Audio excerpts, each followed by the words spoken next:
That's happened a lot. You know, when you're running for the points, it's really important to get back to that garage area. And if that engine's still running, you need to get it back on the racetrack because the points is real important.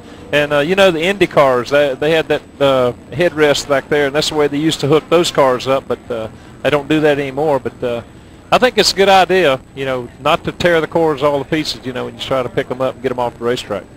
And out running on the racetrack, of course, we're here for the Hooters Cup Late Model Series, and one of the top officials for Hooters Racing, Lynn Goff, is out there driving tonight in car number 27, the Black Hooters. What body style would that be, Doug?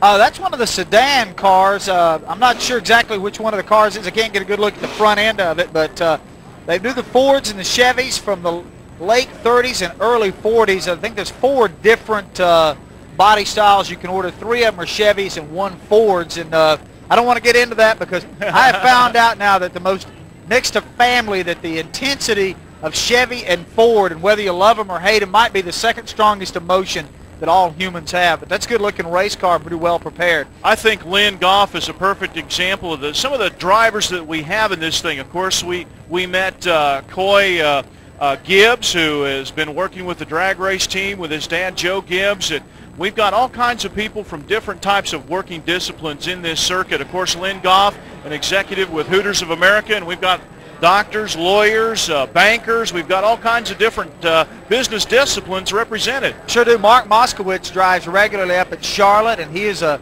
expert surgeon, and he comes out and races. We have guys that are accountant, construction workers, and there are a lot of people that run the Legends cars that aspire to be Winston Cup race car drivers. I mean, that's why they're here, and then maybe they'll move up and drive a late model stock car and then advance on to the Busch Series or the Winston Cup Series, and that's their goal. And others, this is their golf game. Now, right. It's a little bit different, a little bit noisier than playing 18, but this is what they do. This is their fishing. This is their golf game. I think it's a pretty serious golf game for some of them.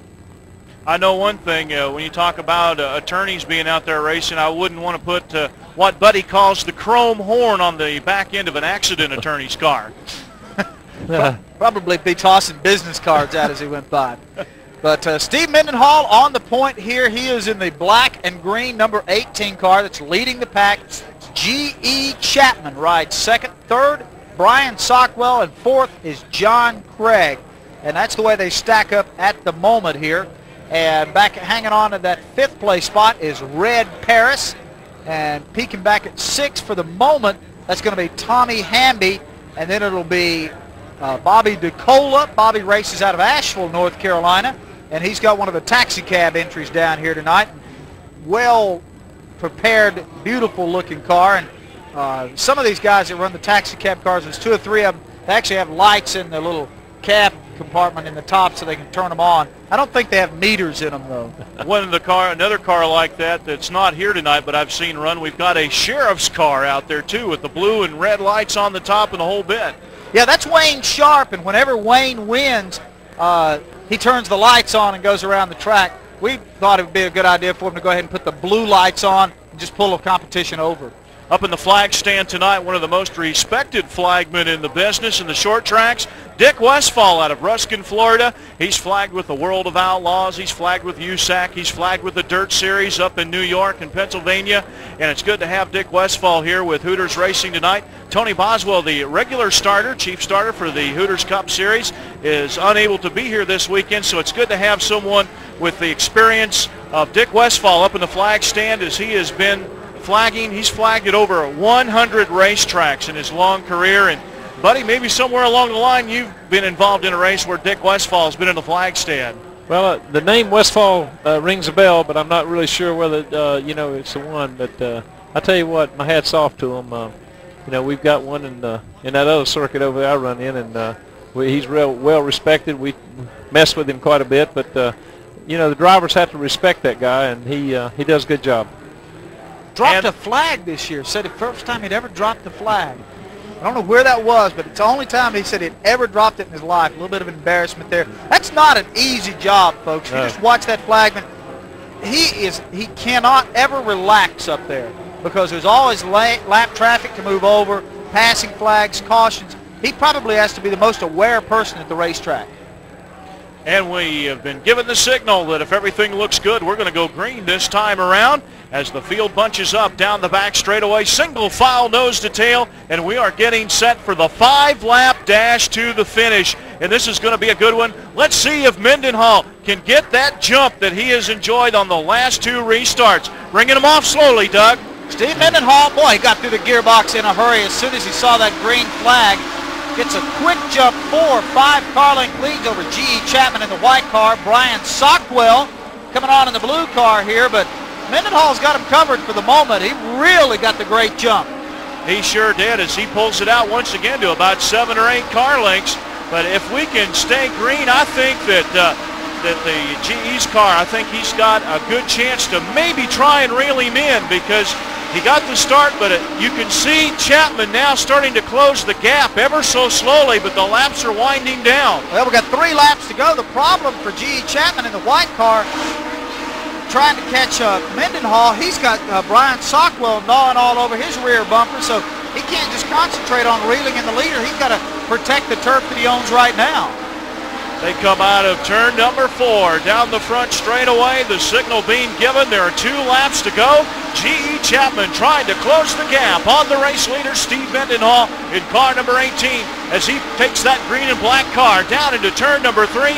He'll be looking at the white flag this time around. Doug Rice, 1 lap to go. Shouldn't be. Lap traffic should not play a factor here. If he can get around the golf car here on the white flag lap as they tackle the backstretch here.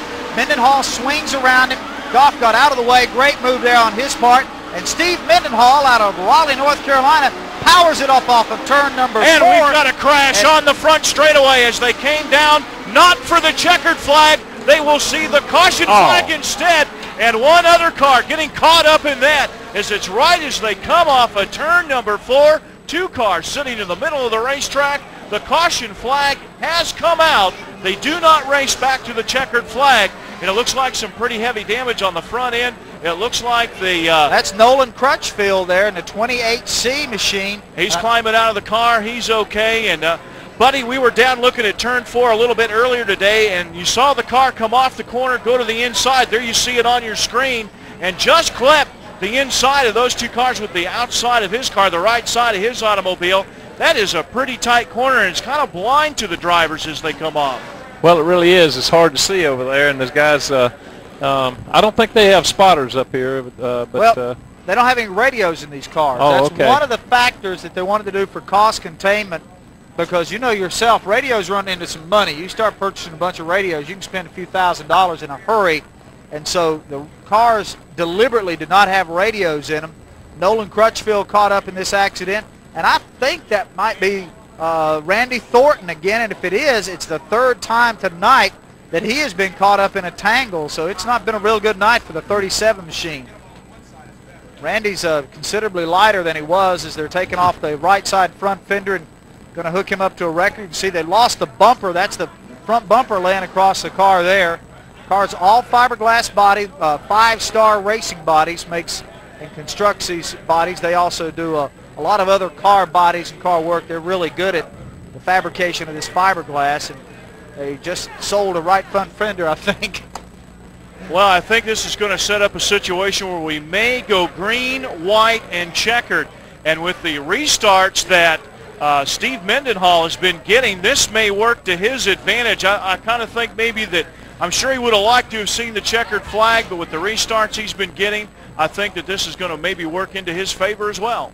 Well, Mendenhall's been awfully quick, so I mean, if this thing comes down to a 1 or 2 lap shootout, I really like his advantage. Now, they were racing back to the checkered, but the caution had come out before they got to the checkered, so I'm kind of curious to see exactly how the track officials are going to rule on this.